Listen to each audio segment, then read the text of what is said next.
Hello friends, आज हम the solid state chapter के एनसीईआरटी के टेक्स्ट क्वेश्चन करेंगे। पेज नंबर 21 में ये दिए गए हैं। क्वेश्चन नंबर 1.14 है, what is the two dimensional coordination number of a molecule in square close pack layer. तो two dimensional square close packing में किसी भी मॉलिक्यूल का कोऑर्डिनेशन नंबर क्या होता है? कोऑर्डिनेशन नंबर होता है कि एक एटम अपने कितने नेबरिंग एटम से जुड़ा हुआ है। तो हमने देखा था स्क्वायर क्लोज पैकिंग में जो एक एटम है वो अपने आसपास के 4 एटम से जुड़ा हुआ था इस तरीके से। तो इसका कोऑर्डिनेशन नंबर कितना होगा? ये 4 से जुड़ा हुआ है तो कोऑर्डिनेशन नंबर इसका 4 होगा। अब है question number 1.15, a compound form hexagonal close packed structure, what is the total number of voids in 0.5 mole of it, how many of these are tetrahedral voids. कोई कंपाउंड है जो हेक्सागोनल क्लोज पैक्ड स्ट्रक्चर बनाता है। तो इस compound में हमें बताना है कि इस कंपाउंड के 0.5 मोल में नंबर ऑफ वर्ड्स कितने होंगे, साथ ही साथ इन वर्ड्स में से टेट्राहेड्रल वर्ड्स कितने होंगे। तो हमने पढ़ा था, यह है 1.15। हमने पढ़ा हुआ है अगर मॉलिक्यूल हमारे पास n है तो उसमें जो टेट्राहेड्रल वर्ड्स बनते हैं, क्लोज पैक्ड स्फीयर्स n है तो टेट्राहेड्रल वर्ड्स 2n बनेंगे, ऑक्टाहेड्रल वर्ड्स हमारे पास n बनेंगे। ये हमने पढ़ा हुआ है। तो हमारे पास है मोल कितने हैं, नंबर ऑफ मोल्स गिवन। हमारे पास सब्सटेंस के 0.5 मोल दिए गए हैं। तो इन 0.5 मोल में हम नंबर ऑफ मॉलिक्यूल्स निकाल लेते हैं। हमें पता है, हमने एवोगाड्रो नंबर पढ़ा था। एवोगाड्रो नंबर कितना होता है? 6.023 इंटू 10⁻23।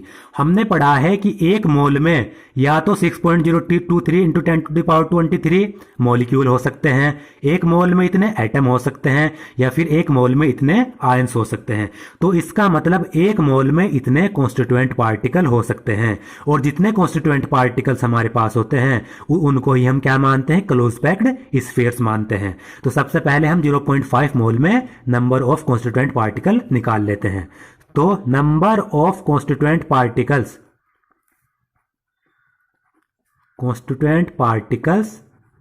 इन 0.5 मोल।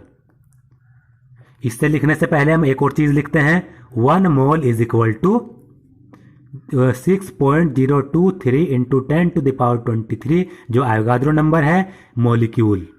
एक मोल में इतने मॉलिक्यूल हो सकते हैं, इतने एटम हो सकते हैं, या इतने आयंस हो सकते हैं। ये हमें याद रखना है। तो number of constituent particle in 0.5 mole is equal to 0.5 into 6.023 into 10⁻23। हमारे पास जो हमें दी गई है हेक्सागोनल क्लोज पैक्ड स्ट्रक्चर, उसमें हमारे पास इतने कॉन्स्टिट्यूएंट पार्टिकल आ गए। अब हमने कॉन्स्टिट्यूएंट पार्टिकल निकाल लिए और हमें पता है ऑक्टाहेड्रल वर्ड्स कितने होते हैं, जितने कॉन्स्टिट्यूएंट पार्टिकल होंगे। So octahedral voids is equal to जितने नंबर ऑफ कॉन्स्टिट्यूएंट पार्टिकल होंगे, number of constituent particles is equal to 0.5 into 6.023 into 10⁻23। इतने हमारे पास ऑक्टाहेड्रल वर्ड्स होंगे। अगर हम इसको मल्टीप्लाई करें, 5 3 जा 15, 5 2 जा 10 और 1 11, यहां पर 0 है तो 1, 5 6 जा 30। पॉइंट कितने बाद है? 1 2 3 और 4 के बाद पॉइंट 1 2 3 और यहां पर हम लगा देंगे इंटू 10⁻23। तो ये कितना आ जाएगा? 3.01 इंटू 10⁻23। इतने हमारे पास ऑक्टाहेड्रल वर्ड्स आ गए। अब निकालते हैं टेट्राहेड्रल वर्ड्स। इसे मैं टीवी से लिख देता हूं। टेट्राहेड्रल वर्ड्स कितना होता है? टेट्राहेड्रल वर्ड्स होते हैं कॉन्स्टिट्यूएंट पार्टिकल का दुगुना। 2 इंटू कॉन्स्टिट्यूएंट पार्टिकल्स कितना होगा? 2 इंटू 0.5 इंटू 6.023 इंटू 10⁻23। अब इसमें देखें 0.5 को हम जब 2 से मल्टीप्लाई करेंगे तो क्या आ जाएगा? 1.0, यानी 1 2 5 जा 10, पॉइंट के बाद एक डिजिट के बाद पॉइंट लगा दिया तो 1 इंटू 6.023 इंटू 10⁻23। अब 1 को किसी चीज से मल्टीप्लाई करेंगे तो इतना ही आ जाएगा। 1 को यहां से हम हटा देते हैं तो 6.023 इंटू 10⁻³ हमारे पास टेट्राहेड्रल वर्ड्स आ गए। अब हम निकालते हैं टोटल वर्ड्स, क्योंकि उसमें एक तो पूछा गया था टेट्राहेड्रल वर्ड्स जो हम निकाल चुके हैं। अब टोटल वर्ड्स निकालते हैं। टोटल वर्ड्स निकालने के लिए octahedral words plus tetrahedral words, दोनों को ऐड कर देंगे। ऑक्टाहेड्रल कितना है 3.01 इंटू 10⁻23 और प्लस 6.023 इंटू 10⁻23।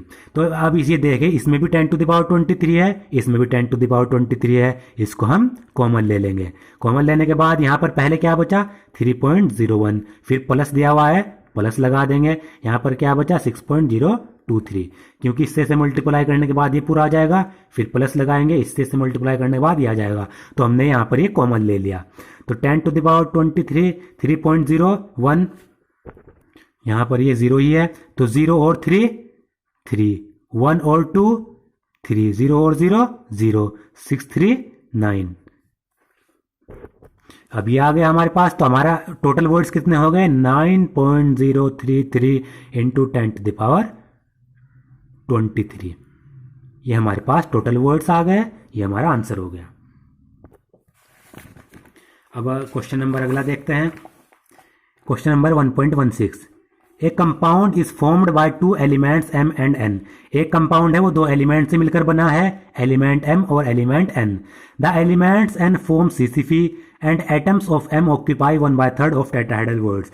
जो एलिमेंट n है वो तो CCP बनाता है, लेटिस बनाता है, और जो m के एटम्स हैं, एलिमेंट m के एटम्स हैं, वो टेट्राहेड्रल वर्ड्स का 1/3 पार्ट ऑक्यूपाई कर लेते हैं। तो हमें कंपाउंड का फॉर्मूला बताना है, क्या होगा। अब देखिए इसे 1.16, जो कंपाउंड है वो दो एलिमेंट से बना है, n बनाता है CCP, n फॉर्म्स CCP। तो हमें पता है जितने एलिमेंट्स के n होंगे, जितने n के एलिमेंट्स मतलब एटम होंगे, उतने ही हमारे पास ऑक्टाहेड्रल वर्ड्स बनेंगे, दुगने टेट्राहेड्रल वर्ड्स बनेंगे। तो हमने मान लिया लेट एटम्स या फिर कॉन्स्टिट्यूएंट पार्टिकल्स ऑफ, ऐसे मान लेते हैं let n is equal to x। जो एटम्स हैं n के या कॉन्स्टिट्यूएंट पार्टिकल है n के, वो हमारे पास x हैं। Let constituent particles of n is equal to x। तो हमारे पास फिर टेट्राहेड्रल वर्ड्स कितने बनेंगे हमारे पास 2x, क्योंकि जितने n के कॉन्स्टिट्यूएंट पार्टिकल होंगे उसका दुगना टेट्राहेड्रल वर्ड्स बनता है। तो x टेट्राहेड्रल वर्ड्स हमारे पास 2x बनेंगे। उसके बाद कहा गया कि जो एटम m है, m के जो एटम्स हैं वो टेट्राहेड्रल वर्ड्स का 1/3 पार्ट ऑक्यूपाई कर लेते हैं। मान लीजिए ऐसे देखिए, इसमें टेट्राहेड्रल वर्ड्स हमारे पास मान लीजिए 6 हैं, ऐसे ही हमने मान लिया, सपोज कर लिया।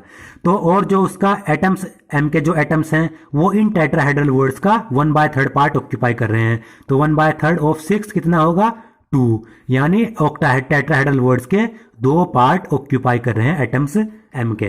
तो m के एटम्स हमारे पास कितने आ गए 1/2, यानी अगर हम टेट्राहेड्रल वर्ड्स का 1/3 पार्ट निकाल लें तो उससे हमारे पास m के एटम्स निकल जाएंगे। तो so atoms of m is equal to 1/3 of tetrahedral voids. यहां पर हमने कॉन्स्टिट्यूएंट पार्टिकल्स माना था, यहां पर भी n के एटम्स मान लेते हैं। तो ये इतना हमारे पास आ गया।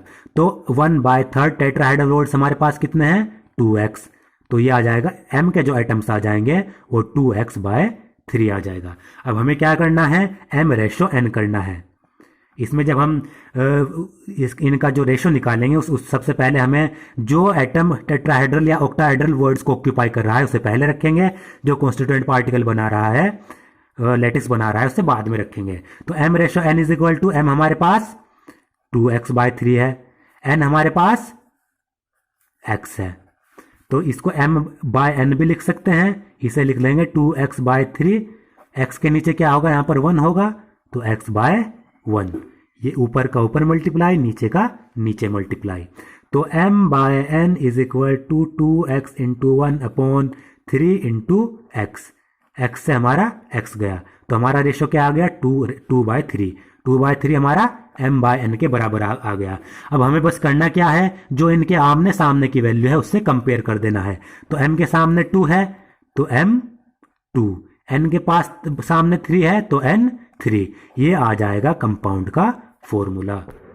इस तरीके से आप किसी भी कंपाउंड का फॉर्मूला निकाल सकते हैं। अब है question number 1.17, which of the following lattice has the highest cubic packing efficiency. इनमें से कौन से लैटिस की हाईएस्ट पैकिंग एफिशिएंसी होगी? पहला सिंपल क्यूबिक। सिंपल क्यूबिक की जो पैकिंग एफिशिएंसी होती है वो 52.4% होती है, और जो बॉडी सेंटर्ड क्यूबिक की जो पैकिंग एफिशिएंसी होती है वो होती है 68%, और हेक्सागोनल क्लोज पैकिंग की या सीसीपी की जो पैकिंग एफिशिएंसी होती है वो होती है 74%। तो इनमें से सबसे हाईएस्ट पैकिंग एफिशिएंसी किसकी है? हेक्सागोनल क्लोज पैक्ड लैटिस की 74%। अब है question number 1.18। An element with molar mass 2.7 into 10 to the power minus 2 kilogram per mole forms a cubic unit cell with edge length 405 picometre. एक element है जिसका molar mass 2.7 10 to the power minus 2 kilogram per mole दिया हुआ है। ये element एक cubic unit cell बनाता है जिसकी एज लेंथ 405 पिकोमीटर है। If its density is 2.7 into 10 to the power 3 kilogram per metre cube. इस एलिमेंट की जो डेंसिटी है वो 2.7 10 to the power 3 kilogram per metre cube दी गई है। What is the nature of the cubic unit cell? तो हमें बताना है उस क्यूबिक यूनिट सेल का नेचर क्या होगा, वो प्रिमिटिव होगी, बॉडी सेंटर्ड होगी या फिर फेस सेंटर्ड होगी। तो ये हम बताएंगे नंबर ऑफ एटम्स के आधार पर। उस यूनिट सेल में नंबर ऑफ एटम्स कितने हैं, हमें z की वैल्यू निकालनी है, नंबर ऑफ एटम्स की वैल्यू निकालनी है। z की वैल्यू 1 आएगी तो वो क्यूबिक यूनिट सेल प्रिमिटिव है, 2 आएगी तो बॉडी सेंटर्ड है, 4 आएगी तो फेस सेंटर्ड यूनिट सेल है। तो इसे हम निकाल लेते हैं, ये हम डेंसिटी के फॉर्मूले से ही निकाल लेंगे। एलिमेंट है जिसका मोलर मास दिया हुआ है 2.7 into 10 to the power minus 2 kilogram per मोल। ये क्यूबिक यूनिट सेल बनाता है जिसकी एज लेंथ है 405 पिकोमीटर। एक पिकोमीटर में 10 to the power minus 12 metre, तो 405 into 10 to the power minus 12 metre हो जाएगी है। और उसकी डेंसिटी दी गई है, डी से डिनोट करेंगे, 2.7 into 10 to the power 3 kilogram per metre cube. ये इसकी डेंसिटी दी गई है। तो हमें यहाँ पर z की वैल्यू निकालनी है। यहाँ पर आप देख सकते हैं जो मोलर मास है वो भी किलोग्राम पर मोल में दिया गया है, density kilogram per metre cube में दी गई है, जो एज लेंथ है वो हमने मीटर में कर ली। तो इनको किसी को भी और चीज़ में कन्वर्ट करने की ज़रूरत नहीं है, डेंसिटी हम इसी में लेंगे, ग्राम पर सेंटीमीटर क्यूब में नहीं लेंगे, क्योंकि ए भी हमारी मीटर में है और ये किलोग्राम में है। तो ये सब यूनिट सेम हो रही हैं। अब हम सीधा फॉर्मूला देखते हैं। डेंसिटी का फॉर्मूला क्या होता है? Z इंटू मोलर मास ए की क्यूब इंटू NA, जहां पर NA होता है वो एवोगैड्रो नंबर होता है। तो यहां से हमें Z निकालना है, Z निकाल लेते हैं। Z ये इधर मल्टीप्लाई में चले जाएंगे, D इंटू ए की cube into NA upon M इसके नीचे आ जाएगा मोलर मास। तो यहां से सीधा फॉर्मूला रखेंगे और Z की वैल्यू निकाल लेंगे। तो D density 2.7 into 10 to the power 3 kilogram per metre की क्यूब। ए की क्यूब हमारे पास 405 into 10 to the power minus 12 metre की क्यूब। एवोगैड्रो नंबर 6.023 यहाँ पर ये पॉइंट है, into 10 to the power 23 upon जो मोलर मास है 2.7 into 10 to the power minus 2 kilogram per mole. अब हमें क्या करना है, आप देख सकते हैं 2.7 ऊपर 2.7 नीचे, तो इसे कैंसिल कर दिया हमने। अब 10 to the power 3 हमारे पास बचा हुआ है, इंटू ये बचा हुआ 405। हम क्या करें, -12 है तो इसको 2 इधर बढ़ा लेते हैं, इसे कर लेते हैं 4.05। 05 यहाँ पर लिख देंगे, इंटू 2 इधर बढ़ी तो 2 पावर इससे माइनस हो जाएगी cube, into 6.023 into 10 to the power 23। और ये जो 10 to the power -2 है इसको हम ऊपर ले जाएंगे तो माइनस प्लस में कन्वर्ट हो जाएगा। यहाँ पर इसको हम प्लस में लिख देते हैं 10 to the power 2, क्योंकि ऊपर जाकर ये प्लस में हो जाएगा। नीचे इसके डिवाइड में अब कुछ नहीं बचा तो ये हमारे लगाने की जरूरत नहीं है। अब देखिए यहाँ पर हमने 4.05 करा, ये 5 से ज्यादा है तो हम यहाँ पर इसको 1 लगा सकते हैं 4.1, और इसको हम कैंसिल कर सकते हैं सिंपल करने के लिए, तो हमने 4.1 कर दिया।